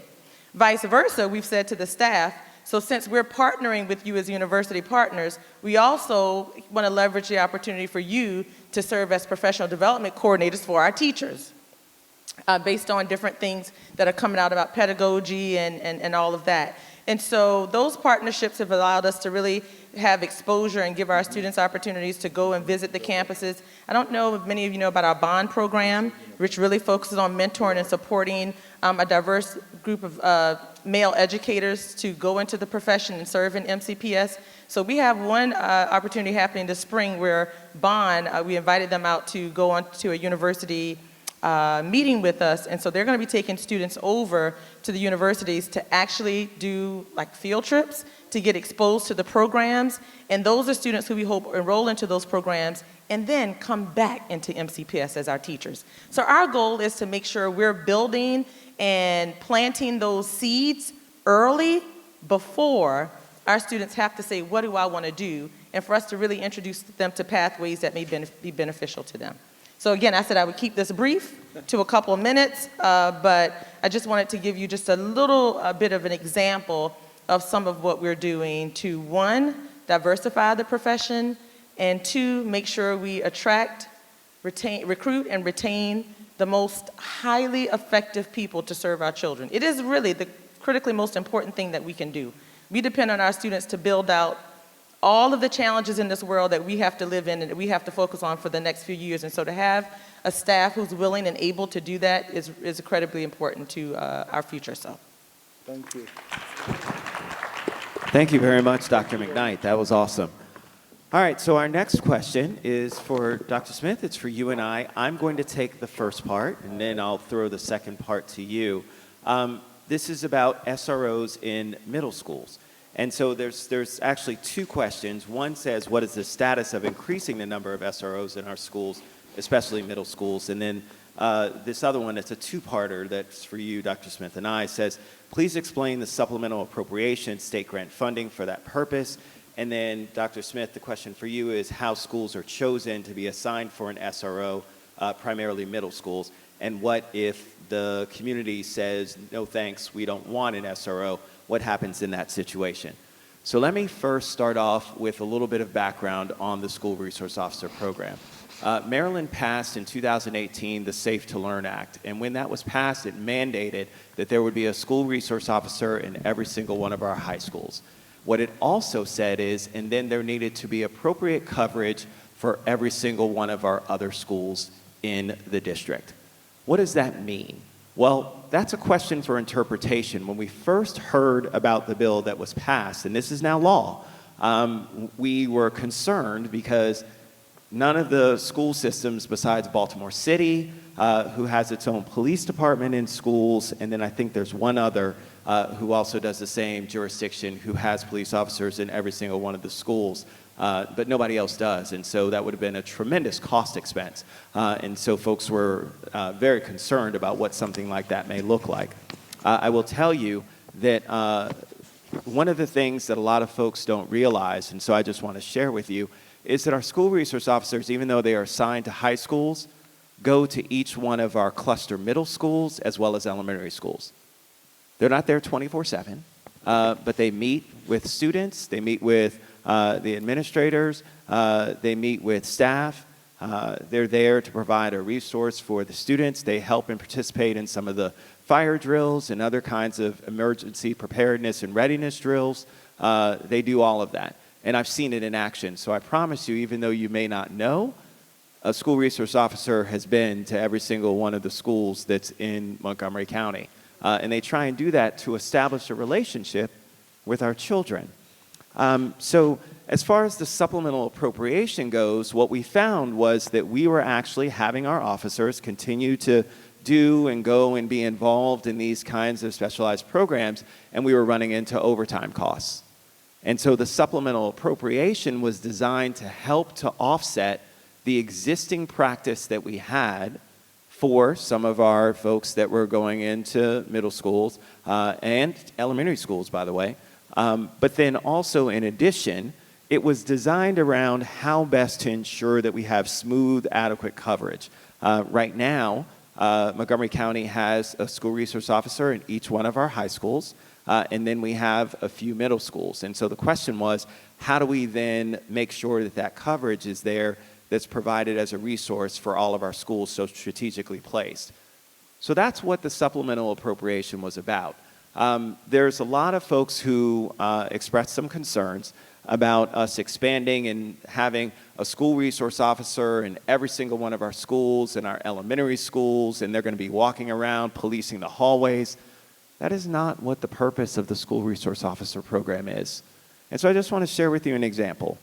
I was just at Montgomery Blair High School about 5 or 6 months ago with Officer Junius, who's our school resource officer there. And while I was there, a student came in with a backpack, or without their backpack, and said, somebody stole my backpack out of the cafeteria. And I'm very concerned. And so Officer Junius said, okay, where were you and what time was this? And a lot of people don't realize we actually have some great camera systems here in our schools. And so she actually went back via the tape and found where the student was and saw that the student was sitting there at a table, and then he went over to talk to some other kids at the end of the table, and then somebody came up to where the student was sitting and the backpack was there, and they moved the backpack to the other table, and then they sat down, and then that person then got up and then went to the end of the table, so the chair that they were in was empty, and the student came back, and you see them looking at their chair and looking, and they're like, where's my backpack? And then you see them go off screen. That was our school resource officer who was conducting that investigation, if you will, to help that student find their backpack. Now, at the same time as that happened, a call came in over the radio for students that were smoking marijuana in the bathroom. Well, school security went and responded to the students smoking marijuana in the bathroom. Officer Junius continued to work with a student who was dealing with the lost backpack, and subsequently identified where the backpack was, sent the student back to retrieve their backpack, and then went on their way. And I asked Officer Junius, I said, interesting, why did you, not stop with this student and have them do the other, and you go and deal with the children who were accused of smoking marijuana? She said, I don't waste my time with things like that because Quite honestly, all I'd be doing is giving them a paper ticket, which would mean that they would have to go to court. Then they'd have to show up for something that, again, we don't prosecute for with simple possession, and therefore it's a waste of everyone's time. So why would I do that? Why would I put everybody through that process when school has its own policies when it comes to disciplinary procedures for violating school laws, school rules and procedures, and so they're the ones that deal with that? I was shocked. So I thought for sure that the school resource officer was going to be the one who interacted with those students. And I say that and I tell you that story because I want folks to understand that our school resource officers aren't in our schools to lock people up. I will tell you that the information and the data that's being shared online is wrong. I've looked at it. It's education.gov data. You can go on it yourself, and I encourage you to. The education.gov data that we have is from 2013, and those are just students who were arrested. Not in a school, not on a school property. It just means if you were a student and you got arrested, you were counted in these numbers. And oh, by the way, we have 2016 numbers that are different from the 2013 numbers that folks are saying. And they highlighted Montgomery Blair as an example, citing a whole bunch of arrests. Well, in 2016, and again, I encourage you, go to ed.gov. You can see the data for yourself. Pull up Montgomery Blair High School. The number of arrests in 2016 was 0. Our school resource officers aren't in schools to lock people up. They're there to provide a resource for folks. I'll close with this last one and then turn it over to Dr. Smith about how they work with our police department to determine what schools they choose. I was at Northwest High School, where my daughter goes to school, with the school resource officer there. It was getting close towards the end of the school year. And the officer talked to one of the students. He said, hey, I want you to come over and meet Councilmember Rice. He's here hanging with me and just wants to talk to people about the school resource officer program. And the young lady introduced herself, said hello, and the school resource officer said, so are you going to come to school for the last 2 weeks of school? Because I know you've been skipping. And she said, yeah, I think so, but I'm not going to come on the last day. He said, why? And she said, because these girls, such and such, and I won't say their names, are planning to jump me. And he said, really? And she said, yeah, they were talking some stuff, and I was talking back to them, and we got into it, and they said, okay, well, we'll see you on the last day of school, and we'll handle this. That's what our school resource officers do. And that's what kids do. They talk to them. They talk to them and tell them about that stuff. And that officer said, look, you come to school, I'll make sure that nothing's going to happen to you.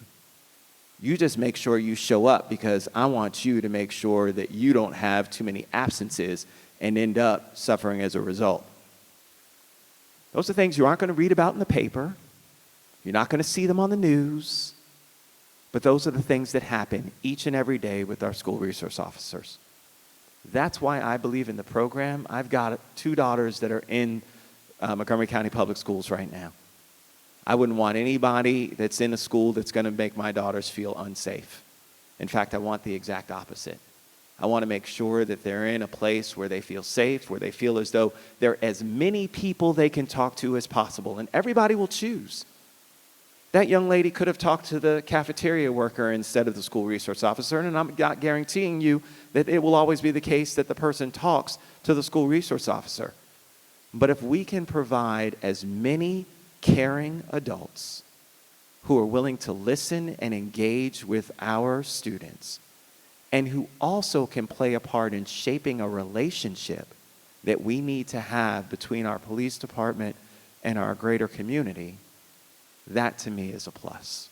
So I'll turn it over to Dr. Smith. And so those many caring adults work as an integrated team. I mean, at a high school like Blair, you have 300 staff members when you look at all the support professionals, teachers, administrators, other roles. And some of those are security team members. There's a school resource officer there. There are many, many people that come together to support students, and that's our goal.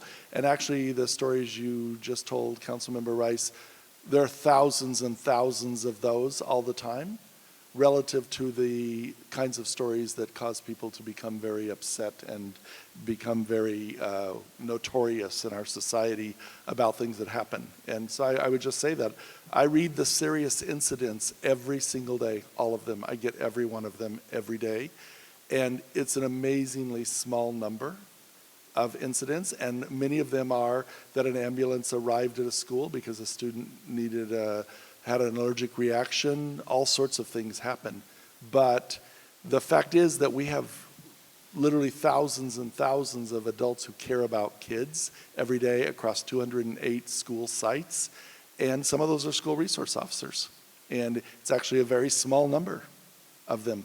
If we were to get more resources, we would work at the middle school level in particular, or at the high school level, but at the middle school, we would work with the 40 middle schools and talk with the schools and think about how to deploy the individuals across multiple sites and multiple responsibilities just to be of service and support for those schools. And of course, we would work with the community, because one of the best things in the almost 4 years I've been here about Montgomery County Public Schools is the level of engagement with the school communities across the system, whether we're building a new school, whether we're changing a program. And people say, well, you talked to us, but you didn't listen to us. Well, in this particular school, there are 1,500 students, and so you have 1,500 opinions among the students, and you have all of their families and extended community who all have opinions. So listening and talking and working together isn't always a simple or straightforward process, but coming to agreement. But certainly there would be a high level of engagement with the middle schools before we placed anyone with any responsibility. But as Councilmember Rice said, absolutely the school resource officers are deployed across clusters and across all schools. That happens on a regular basis. While they're based at a high school, they work within that cluster in those neighborhoods to support.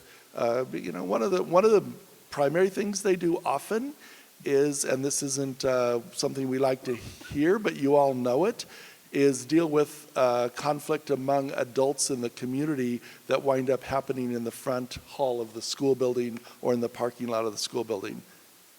Because adults have conflicts.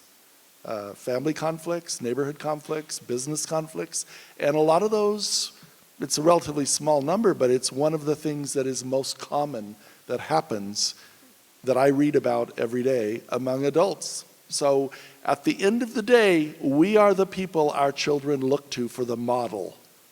And it's our job to care for them, make sure that their well-being is protected and supported, and most importantly, after their safety, is to make sure they learn and that they're in a good learning environment where they feel like it's a good place and there are people they can turn to no matter what's going on in their lives. So it would be a lot of conversation if that ever comes to fruition, and how we would handle it would be to engage with our community across anywhere that we were going to continue to add services to the community. And let me just add, and I apologize for not answering the complete part of the question. So the status of it is that the county executive has asked for some time to understand whether or not they could actually apply the funding differently instead of actually saying that it's for expansion. It would actually be to cover some of the existing costs that go along with our current school resource officer program. So that's what the county executive has asked. So that's the status that's currently before. We are holding and waiting to hear from the county executive about that piece of it. Let me just also say one very quick thing, because I know we have 3 other very good questions here as well.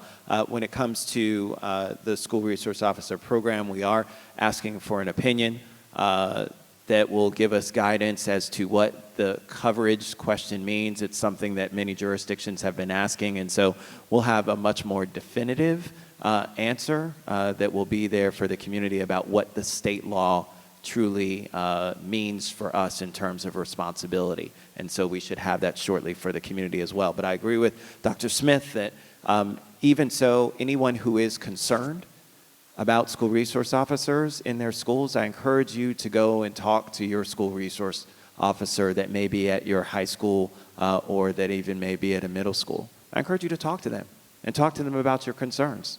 That is that's who we are as a community, right? And so while I can give all the anecdotes in the world, the reality is that the source is the best place for it. That's why I've invited some community members to actually go with me. I'll be at Blair High School again with some folks who have asked questions about the School Resource Officer program. If you're interested in going along with me to hear directly from the School Resource Officer, as well as from students that interact with the School Resource Officer during the day, I think it's April 17th. If I'm not mistaken, April 17th. So please just see my staff, and they'll be more than happy to set that up for you. And Councilmember Rice, Dr. Johnson, can you raise your hand? Dr. Henry Johnson is the Chief of Staff for Montgomery County Public Schools, sitting right straight in front of me there. He can, if you'd like us to help you and support you in that, he can take your name, phone number, and we can also support you in arranging a visit to any school that you'd like to go to and a sit-down and conversation. We would invite and encourage that. Excellent. So Susan, this question's for you. What programs exist to encourage parents and or caregivers to return to school and obtain a college degree? Ask the question again. I feel like I'm on Jeopardy. That's right. No, it's good. What programs exist to encourage parents and or caregivers to return to school and obtain a college degree? So for our returning students, Well, our average age of our student population is actually 26. So we have lots of adults at MC, not MCPS.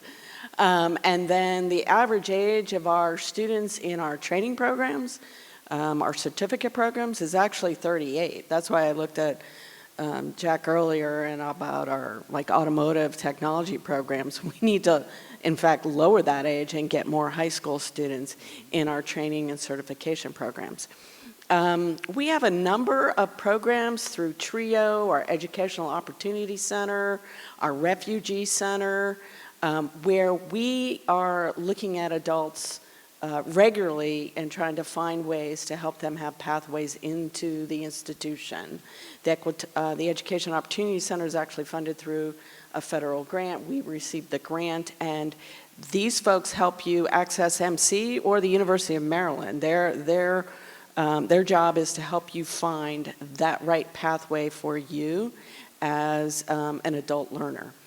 We also have the Adult Basic Education Program. We're actually in many high schools helping folks earn their GED and gain their ESL and improve their English language skills, so then they can embark on other programs at the college. We run a program called the Apartment Maintenance Technician Program. You and I can enroll in that program tomorrow, pay our money, and learn how to help keep our local apartment buildings running smoothly for the residents. But we also have one where it's team taught. And there's the skill instructor, the person who's going to teach you how to fix the dryer, deal with the plumbing, things of that nature. But also, it's the English language instructor and the adult basic ed instructor in that classroom. And they team teach. And they go through this 9-week course, take a test, and they're certified, and they're out making $18 an hour. And there's a career pathway for those folks, because once they go do that, then they can come back to us and do, say, HVAC certification. And then they do that, and they come back and hopefully become an engineer, for that example. We also have lots of partners in the community. We work very closely, for example, with Identity. And we've got pop-up community engagement centers. And we've located one of those at Identity, and we're working to help train child care professionals with them, with their client base. And we have a community engagement center in the East County Center and the Gaithersburg Library. And again, that's where we find the adult population, returning folks who want to come back. We run some very basic programs at those locations, but mostly it's an opportunity to talk to our staff about what is post-secondary education? What does that mean? Does it mean I have to go get a college degree?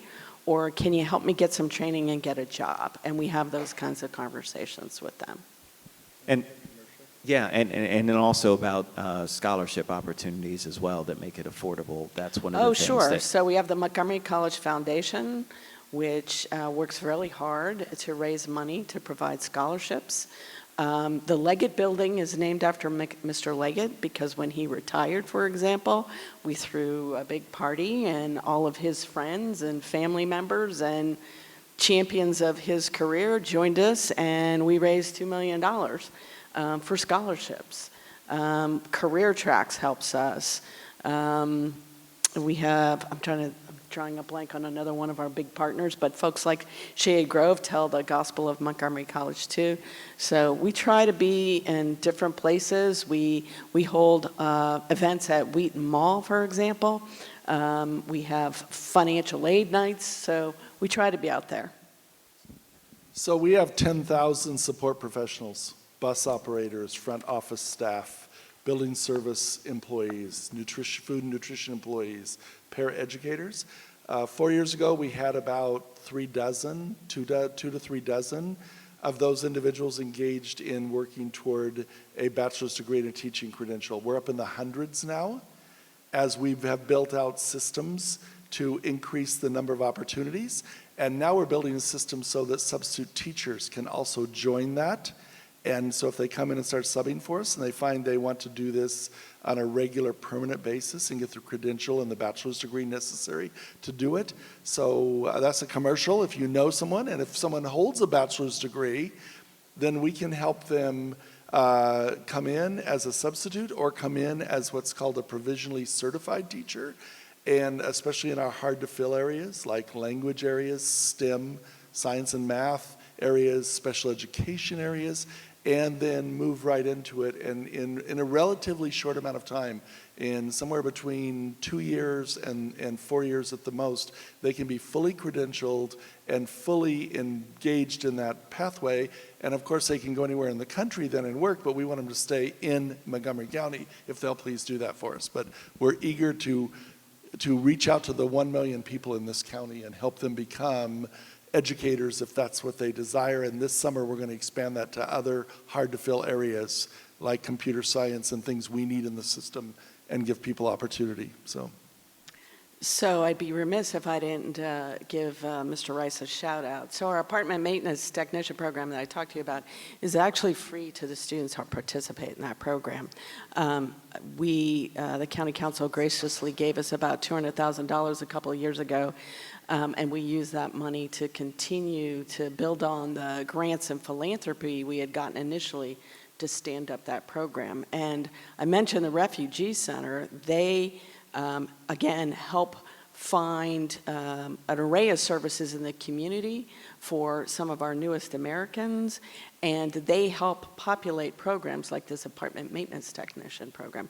In fact, we had a tour for council members, and the individuals in the class, 8 of them were recent immigrants from Afghanistan, and they had gotten their papers to emigrate to the United States because they helped with the war effort. And they came through the Refugee Center, then got access to this program, and now they're gainfully employed new citizens of the United States.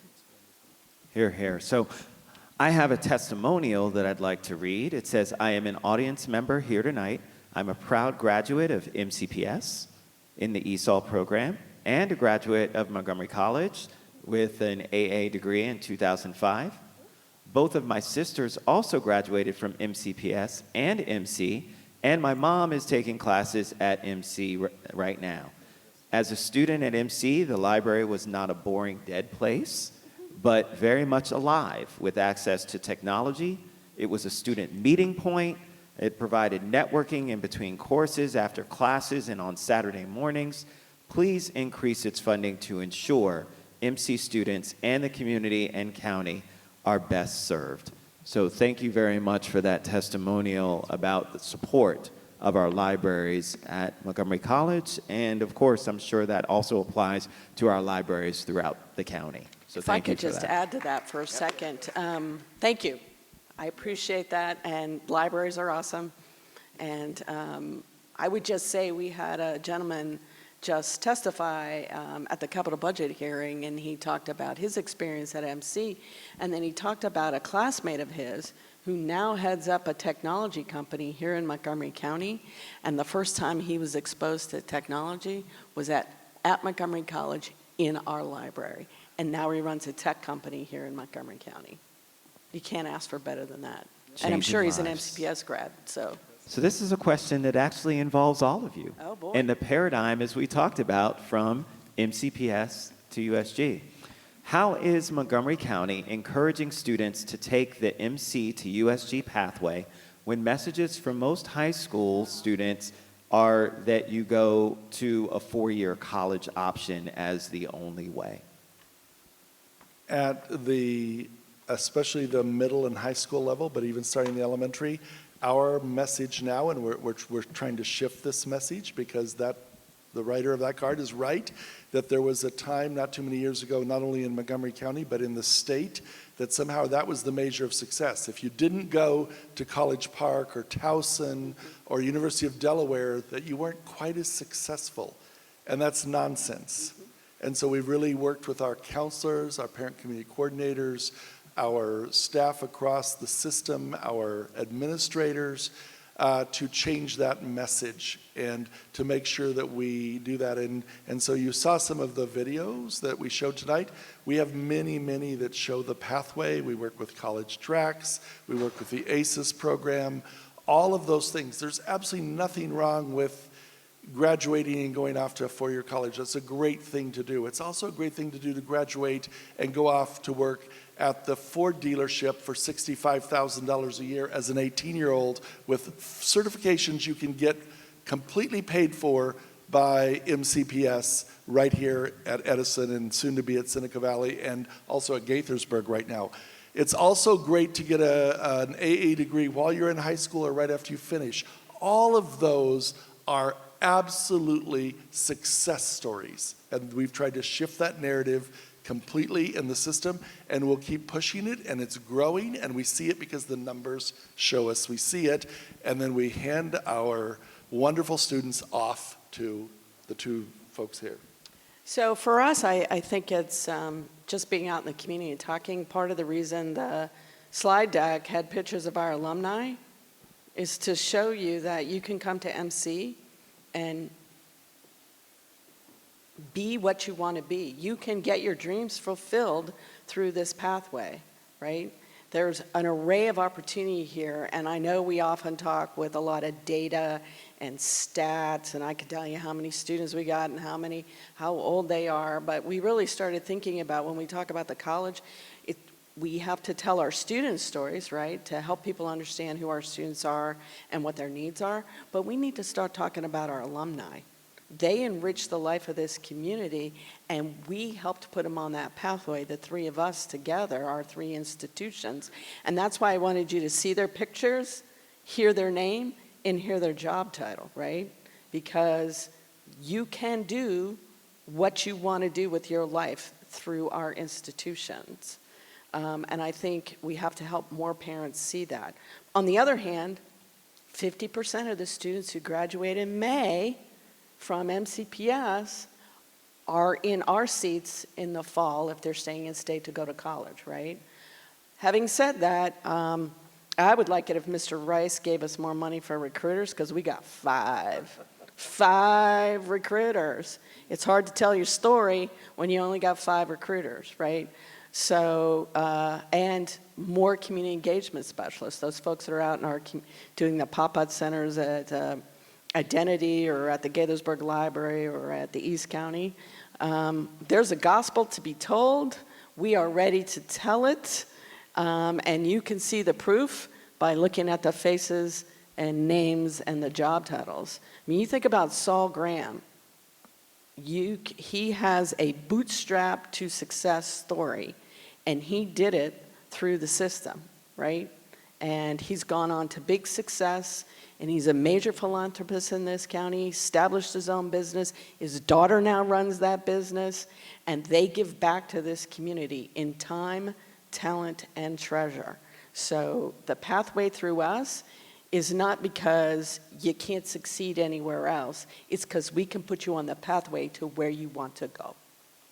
So I would say everything that has been said before, but nothing tells the story better like the success. So We graduated 12,000 students with bachelor's degrees, and I would say to you, for the most part, more than 50, 60% of those students wouldn't have been able to get a bachelor's degree if we hadn't been available for them and accessible in the county.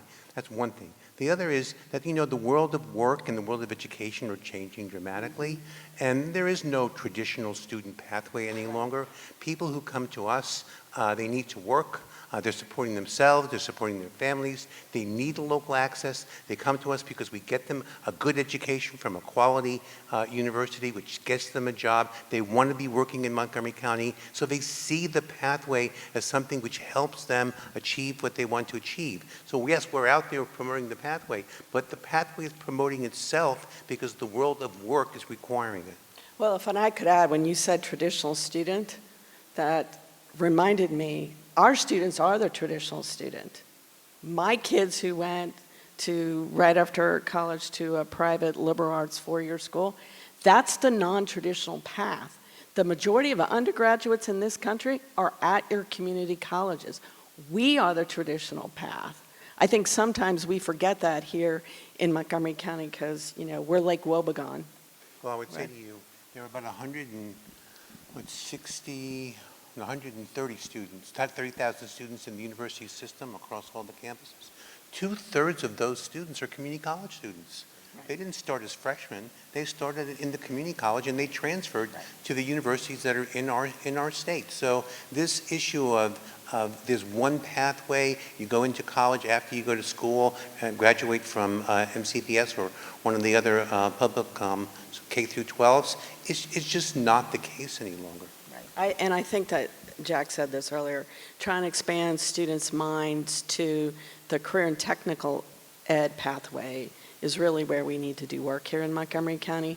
That's where parents aren't seeing it, and that's either because they're so focused on the you know, path to Harvard, they're not thinking about other options for their students. But it's also for parents who are first generation, their kids are first generation post-secondary ed goers, right? They can't conceive of what those pathways are for their students because they didn't have that experience for themselves.